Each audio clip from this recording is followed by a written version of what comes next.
नमस्कार, India 20 news UP में आपका स्वागत है और मैं हूं आपके साथ आरती सिंह आजाद। और करते हैं रुख खास खबरों की ओर।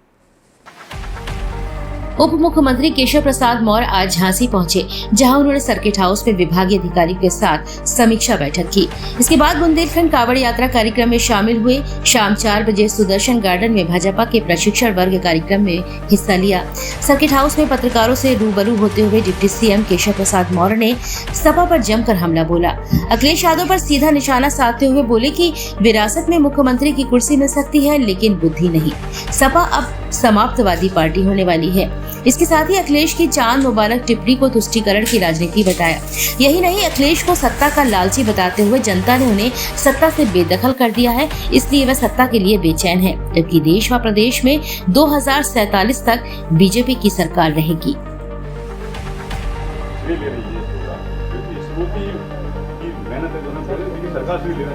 ये कौन कह रहा है? हम तो कह रहे हैं कि श्रेय सुप्रिया सुले जी भी ले लें, राहुल गांधी जी भी ले लें, आप भी ले लो। 140 करोड़ लोगों को श्रेय है जी देश के।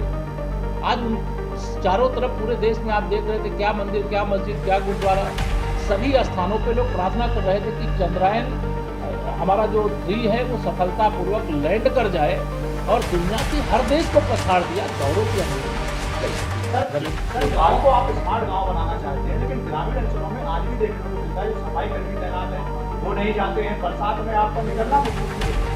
आप विश्वास रखो, देखो स्वच्छता के लिए सफाई कर्मी तो जाए ही, इसके लिए निर्देश दिए गए हैं, लेकिन स्वच्छता सफाई कर्मी की जिम्मेदारी नहीं है। स्वच्छता देश के हर नागरिक की जिम्मेदारी है। हम सफाई कर्मी को भी साथ मिले, गांव वालों को भी साथ मिले, हर सरकारी कर्मी को भी साथ मिले। हर सप्ताह में 10 दिन में, 15 दिन में, महीने में एक दिन गाँव के अंदर स्वच्छता अभियान, जो तालाब है वहाँ स्वच्छता, नदी है वहाँ स्वच्छता, खेल मैदान है वहाँ स्वच्छता, मंदिर है वहाँ स्वच्छता, विद्यालय है वहाँ स्वच्छता का अभियान सब लोगों को मिलकर के चलाना चाहिए। सरकार एक माध्यम है, सरकार रथ का एक पहिया है, समाज रथ का दूसरा पहिया है, तभी हमारी हर योजना, हर लक्ष्य पूर्ति होती है। शिवपाल यादव का भी बयान आया, उनका ये कहना है कि बीएसपी भाजपा से दूरी बनाए तो गठबंधन करने के विचार करेंगे। देखिए, शिवपाल जी की सत्य अगर मुझे बताना हो तो मैं पूरे आत्मविश्वास के साथ, मैं चूँकि आज माता रानी के दर्शन करके भी आया हूँ, पता नहीं, मेरा विश्वास है कि 2024 में माननीय नरेंद्र मोदी जी दूसरी बार से ज़्यादा सांसदों के समर्थन से देश के प्रधानमंत्री तो बनेंगे ही तीसरी बार, लेकिन उत्तर प्रदेश 2014 का रिकॉर्ड तोड़ करके 73 से 80 सांसदों तक अपना आंकड़ा पहुंचाने में सफल होगा, यह मेरा पूरा विश्वास है। और झांसी और काशी सहित हम लोग पूरा जो उत्तर प्रदेश है उसे कमल खिलाएंगे और माननीय नरेंद्र मोदी जी को फिर से देश का प्रधानमंत्री बनाएंगे।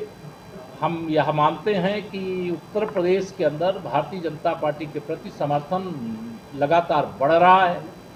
राजस्थान 25 में से 25 सांसद देता है माननीय नरेंद्र मोदी जी को प्रधानमंत्री बनाने के लिए। गुजरात 26 में से 26 सांसद देता है।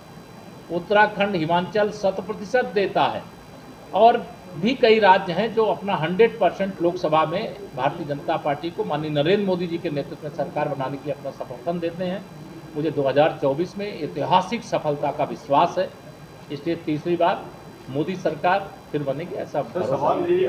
2 फेल हो गया था मिशन हमारा, उस समय उन्होंने, उस समय के जो निदेशक थे उनको गले लगा करके कहा, असफलता एक चुनौती है, उसे स्वीकार करो, क्या कमी रह गई देखो और सुधार करो। और हमारे वैज्ञानिकों ने उसे सुधार करके आज भारत का मस्तक पूरी दुनिया में ऊंचा करने का काम किया है, इसके लिए पहले मैं बधाई देता हूं। दूसरा, आज मेरा झांसी आगमन हुआ था, माता पीताम्बरा का दर्शन करके आ रहा हूं। समीक्षा, कुछ जिले की समीक्षा बैठक किया हूं। हमारे आदरणीय सांसद जी, हमारे आदरणीय जिला अध्यक्ष जी, हमारे जिला पंचायत अध्यक्ष जी, विधायक जी, यहाँ जिले के जिलाधिकारी और कप्तान, यह सारे लोगों के साथ अभी बैठ करके चर्चा करने के बाद हम लोगों ने एक तय किया है, माननीय प्रधानमंत्री जी ने 15 अगस्त को लाल किले से देश को संबोधित करते हुए 2 करोड़ लखपति दीदियां बनाने का एक आह्वान किया है। महिला सशक्तिकरण के क्षेत्र में एक बड़ा कदम। उसके क्रम में यहाँ समूह की ताकत बढ़ाने के लिए विशेष अभियान चलाने का निर्देश दिया गया है। जो हमारे अमृत सरोवर हैं, अमृत सरोवर उसका मतलब है सरोवर में जल रहना चाहिए, सरोवर के चारों ओर वृक्ष रहने चाहिए, हरियाली रहनी चाहिए, अगर उसमें स्पेस है तो वहाँ ओपन जिम रहना चाहिए, अर्थात वो गांव के लिए हर प्रकार से उपयोगी स्थान साबित हो सके, ऐसा प्रबंध रहना चाहिए। उसके लिए अच्छा काम किया है झांसी जनपद ने, इसके लिए मैं बधाई भी देता हूँ। जो गांव छूटे हैं उन गाँव को भी संतृप्त करने का प्रयास करना चाहिए, ये मैंने यहाँ पर निर्देश दिया है। विशेष अभियान चला करके मेरा ये सदा मानना रहता कि अगर ब्लॉक, थाना, तहसील या 3 स्तर के जो अधिकारी हैं अपने कर्तव्यों को ठीक से पालन कर दें तो कोई भी समस्या जिले में नहीं आएगी, प्रदेश में तो बहुत दूर की बात है। इसलिए आज मैंने यह भी कहा है कि हमारी जो पार्टी से भी बहुत सारे लोग, जनता सीधे भी आती है, पार्टी के हमारे माननीय सांसद, विधायक, अध्यक्षगण, पदाधिकारी आते हैं, लेकिन हर तहसील में महीने में एक बार जो भारतीय जनता पार्टी के हमारे मंडल अध्यक्षगण हैं उनके माध्यम से भी बहुत सारी समस्याएं आती हैं, उनके साथ बैठ करके उनकी बातों को सुने और जो समस्याएं समाधान करने लायक हैं हर हाल में उसका समाधान इस प्रकार से करें कि मंडल अध्यक्ष नहीं, उप मुख्यमंत्री उस समस्या को बता रहा है। तो यह भी हमने आज यहाँ पर कहा है और हमारी सरकार का निरंतर प्रयास है सबका साथ सबका विकास का। डबल इंजन की सरकार शानदार ढंग से काम कर रही है। 2024 का लोकसभा चुनाव हम सबके सामने है।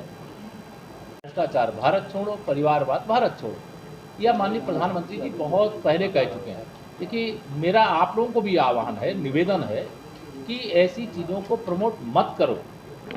आज उत्सव मनाओ, जैसे राष्ट्रीय पर्व 26 जनवरी और 15 अगस्त मनाते हैं, वैसे ही चंद्रयान 3 में तिरंगा फहराने का काम, घर घर तिरंगा के बाद अब चंद्रमा पर तिरंगा फहरा रहा है।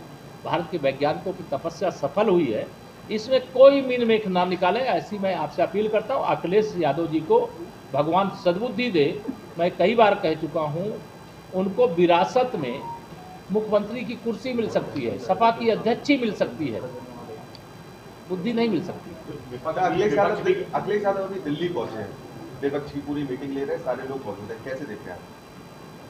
मैं तो मुझे मालूम नहीं है कि वो पूरे विपक्ष की मीटिंग ले रहे हैं, लेकिन अगर गठबंधन की उन्होंने पिछड़ा वर्ग के सम्मेलन किया था सपा प्रमुख ने, उन्होंने सीधे सीधे ये कहा कि भाजपा की साजिश में पिछड़ा वर्ग नहीं बसे और इशारा करा सीधे सीधे आपके लिए, तो कि उन्होंने ये कहा कि भाजपा में जो नेता पिछड़ा वर्ग के वो नौकरी कर रहे हैं। देखिए, श्री अखिलेश यादव जी बेचैन सत्ता के बिना। पिछड़ा वर्ग जब तक पिछड़ा था तब तक उनके जाल में फंसा हुआ था।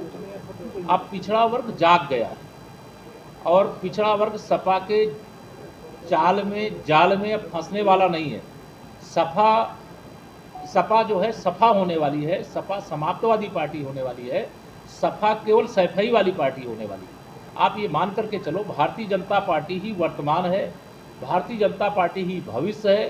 भारतीय जनता पार्टी राजनीति के माध्यम से समाज की, गरीब की, पिछड़ा, दलित या अल्पसंख्यक, कोई भी सबका साथ सबका विकास करके ये दिखा दिया है कि हमने 4 करोड़ गरीबों को देश में आवास बना करके देने का काम किया है। 12.5 करोड़ से अधिक किसानों को सम्मान निधि देने का काम कर रहे हैं। हर घर नल से जल पहुंचाने का काम कर रहे हैं। जो गरीब था उसके घर में गैस का कनेक्शन पहुंचाने का काम कर रहे हैं। 80 करोड़ लोगों को प्रधानमंत्री गरीब कल्याण अन्न योजना से राशन उपलब्ध कराने का काम कर रहे हैं। ये सारी अनेक उपलब्धियां, जिसका वर्ण 50 करोड़ से अधिक प्रधानमंत्री जनधन योजना